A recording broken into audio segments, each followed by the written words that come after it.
man yun siya nakialam. Nagtingin lang man siya sa'yo nagkain. Pag may sobra ka, bigyan mo, ha? Kay kawawa man ang cat.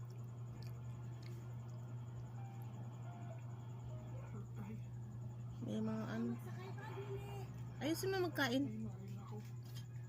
Hindi man ikaw ang ginatanong. Si nanay man yun. Hindi man yan makialam sa'yo ang pusa. Dito lang man yan siya. Nagtingin lang siya. Kaya mabango daw ang ginakain mo.